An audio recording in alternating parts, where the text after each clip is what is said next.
Hello and welcome everyone to another Fantasy Premier League video. My name is Mo and this is my channel FPL Inkling. Today we're going to be going through the best budget midfielder options. So the price that I've given for the best budget midfielders is 5.5 mil. So some people would like to make 4.5, 5 mil, but I've gone for 5.5, which I think is a fair price for a budget midfielder. It's not extremely budgetful, but you are spreading your budgets in a really rational way. So for example, for me, you're looking at someone like a 5.5 as like a budget, like a mid-range, or I'd say like an 8 mil, and then obviously the premium goes up to around the 12.5, which is Salah and those kind of expensive players. So 5.5 is the budget cap we're going to do on these players that we're going to discuss. So I picked out 5 players who I believe are kind of like the best budget options for midfielders that you can consider when drafting your squads for the game week 1. So what you always want to do is ideally spread your funds kind of equally and kind of balance your squad, because remember, it's a game of 15 players, not 11. Obviously don't overinvest in your bench, but obviously don't underinvest in the squad that you put out as your 11 also. So it's good to have some players that are the kind of budget options, premium options and mid-range options. So this is what I'm going to go through some stats of these players. So last season stats, how they did. Do I expect them to do the best they did last season, or can they do better? Can they actually sustain it? Can they do not as great? We'll go through all of that and we'll use a measure, something called points per game. I'll also review fixtures for the first games that they got initially lined up for them. So we'll go through the first 5 game weeks of this season of what games are to come and how I believe that kind of makes them like a more attractive prospect to choose or not. So let's get stuck in, guys. Let's start with number 5, who is going to be the budget option for a midfielder. So at number 5, I've got Basuma from Brighton, so owned by around 17.2% of managers already. The price is 4.5 mil, so this is pretty much the budget option of a midfielder that you can have. So again, he's pretty much going to play every single week. He scored 1 goal last season, 3,112 minutes he played, and he got 77 points with 2 bonus points in there as well, with 11 clean sheets. So obviously as a midfielder, if you get a clean sheet, you'll get the 1 point for the clean sheet as well. 77 points, so which averaged him around 2.23 points per game. Now, as a budget option, he's great to have on your bench. So, if you do have a player from your starting 11 that does miss out for, let's say, an injury, rotation, or just general precaution, or too many games in a very short period of time, at least you've got someone like a Basuma who can actually come on. From a fantasy aspect, he might not be an attacking threat. He might not even get the points or the bonuses for what a defender gets because of the clean sheets. But at least that there's a solid 2 points that are going to be played. And, those 2 points might, in the end of the season, make a huge difference to your kind of like finishing in the league and basically how your team performs overall that game week as well. So that's why, I've chosen him. In terms of fixtures, I think he's got some really pleasant fixtures to the first 5 game weeks, barring game week 3, which is Everton at home, and they've got Leicester at home as well in game week 5, Burnley away game week 1, Watford at home game week 2, and Brentford away at game week 4.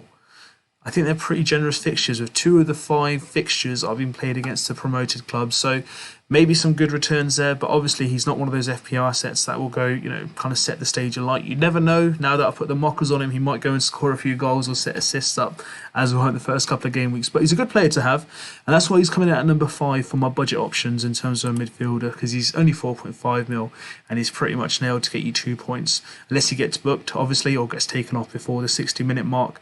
Or concedes 4+ goals. He should get you around 2 points on average per game, which is points per game 2.23 kind of stay out as well. At number 4, we got Hoiberg from Spurs, owned by 2.7% of managers. He's priced slightly higher at 5 mil. He got 107 points last season, which is respectively quite good for the investment you've put into him. He scored 2 goals with 4 assists, 12 clean sheets, 6 bonus points. Played every minute for Spurs last season, so he's going to be playing week in, week out. Now, points per game, he averaged 2.81, so slightly better than Basuma. But at 5 mil, you've got a guaranteed starter again, and that you'll get that option with him. But it's the drawback with players like Hoiberg is the fact that they'll look like great players, like for example Kante as well. They won't get the benefits of the defensive work they do. Obviously, they won't get the clean sheet bonuses, and they really won't get any attacking returns because they won't be the one that far up setting up the goals and stuff as well. But he's a good safe option. For me, he's one of the player of the seasons last year, especially after Kane and Son in terms of like player-wise for Spurs. Yes, they didn't have a great finish to the season, but he was pretty much a rock in that squad. And, he's not a bad option for me as well. He's not in any of my drafts personally, but I thought it would be a bit unfair if I make a budget midfielders kind of video and not include him at all. So fixtures perspective, we've got Man City game week 1 and Chelsea at home as well in game week 5. Other than that, they've got Wolves away game week 2, Watford at home followed by Crystal Palace away. So barring those two fixtures of City and Chelsea, I think the others are pretty manageable, and I don't expect him to go wild, but I think maybe a goal or an assist might come out of those couple of games. So that's why he comes in at number 4, guys, in terms of a budget option for a midfielder for me, and it's a reasonable price at 5 mil as well. At number 3, we've got Billy Gilmore. So at the moment, I'm kind of like deciding between Gilmore and Basuma, who I'd like in my squad. He's gone on loan from Chelsea to Norwich. So last season he didn't really get much of a game time, so he came on for a couple of odd minutes here and there. 4.5 million price, so it's an extremely budget option. Again, I reckon he'll get far more minutes at Norwich. It's just waiting to see how they'll play. But with their manager, where they got relegated last time, being brought up from the Championship, they have their way of playing. They do like to play aggressive, and I don't think Norwich will die wandering. So someone like a Billy Gilmore might actually be a more kind of an attacking kind of benefit for managers rather than Basuma. Similar price, so it'd be worth to see. I mean, I want to see how they fare up first because I want to show you their fixtures in a minute. But if you even just take those 259 minutes into consideration that he did play with 8 points, he averaged 2.79 points per game, guys. So he's not too bad, to be fair. But look at these fixtures for the first 5 game weeks. That's why I want to take a moment and see where he does play and how he plays. So they've got Liverpool home, Man City away, Leicester at home and Arsenal away, and then Watford at home in game week 5, which I think they'll be looking forward to at the first 5 game weeks. So that's not an easy start by any stretch of the imaginations, but again, let's see where he gets played. Does he get the minutes? He's gone on loan.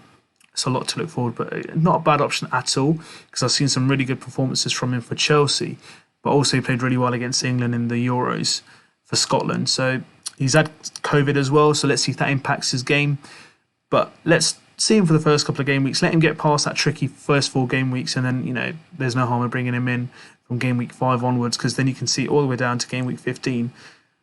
Doesn't look like a bad schedule to go on, to be fair, for Norwich, especially for a promoted club. That does look quite friendly. At number 2, we're going to go for Ashley Westwood.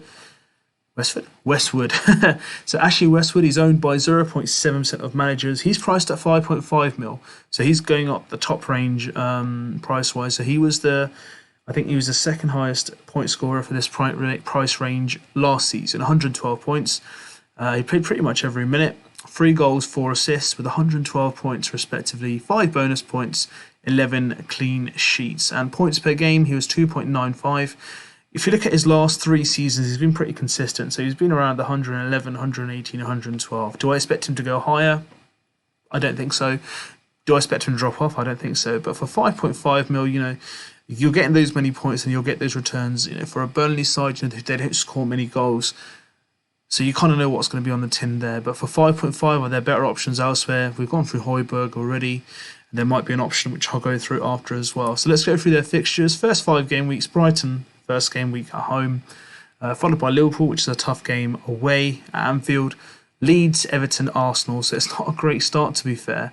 So maybe overlooking him might not be, too common. But I think, managers, as they go from game week 7 onwards, they look a few more beneficial or kind of like more kind of manageable fixtures for Burnley. Then we can check it out over there. But over the course of the season, for 5.5, guys, I wouldn't go for Ashley Westwood. But he's actually not a bad option if you're looking for a player on the bench. If you're going for a formation of like only 3 midfielders or 4 midfielders and having a spare one on the bench, he might be a good shout. But for a first team choice player, I don't think he'll be worth it at all for 5.5. Just upgrade half a mil more and get Souček from West Ham. More of a goal threat, and I think overall this season he'll get more points as well. Last but not least, at 5.5, so the premium price of this kind of budget range for midfielders that I'm using at 5.5 mil is Stuart Dallas. Now, last season he was listed as a defender, but he's been listed correctly as a midfielder this season. 18.3% of ownership. Will he go down the Lundstrom kind of way where kind of fell off the season after? I don't think so. He's that much of a good player. Got 171 points last season, pretty much played every minute. 8 goals, 3 assists respectively, with 15 bonus points. And points per game for him was 4.52. Now for 5.5 mil, he has gone up in price. I think it was 4.5 last season. It depends on how Leeds play. They're always going to be aggressive. You know, for 5.5, you've got Dallas in midfield. For 6, you'll have Harrison. For 6.5, you'll have Rafinha. Will they get the similar kind of points? It'll be worth seeing because you won't get the 12 clean sheet bonus points, so you can take 48 points out of that. So you're looking at about 130 points around that mark if he was to be playing that as a midfielder. So you don't really know how it's going to be, but he was a phenomenal player last season. And, you know, do I believe he can replicate again? I do, but do I reckon he's going to get 170 points? I don't think he's probably going to achieve that mark, but you never know. He's that much of a good player and he plays in an attacking squad. So we'll have to wait and see. In terms of their fixtures, guys, they don't look that great for the first 5 game weeks, but that shouldn't be a reason why I should put him off from Leeds, because Leeds, you know, will go, you know, pound for pound, you know, they'll give you a fight, put it that way. They won't die wandering. For the first game last season against Liverpool, they lost 4-3. So, you know, they've got a never give up attitude, and they beat Man City last season away at the Etihad with 10 men, and they played, I think it was about 60 minutes with 10 men, and they took Bamford off as well due to that sending off. So do not ever count them out, guys. They got United at Old Trafford first game, followed by Everton at home, Burnley away, Liverpool at home, and then Newcastle as well. But then if you look at their fixtures then till like game week 10, they do look fairly manageable. So it'll be worth watching out to see how he does and what he brings to your team. So, you know, in terms of Dallas himself, he's definitely worth considering. For me personally, if I'm looking at that midfield, I would personally prefer Rafinha and Harrison over him. But I can understand he's a bit more of a budget option, and if he makes your squad balanced, then by all means do select him as well. So that's my budget option, guys, for the midfielders listed this year in Fantasy Premier League with a budget cap of 5.5 mil, because I believe that's a budget for a midfielder to respectively get you guys points as well, because there's no point paying 4.5 for someone who's not going to play a single minute and it's not going to benefit your squad whatsoever. So these guys who I've listed are, for me, the top 5 options for budget midfielders. What are your thoughts? Have I gone through these players that you're looking at? Have I made things easier for you?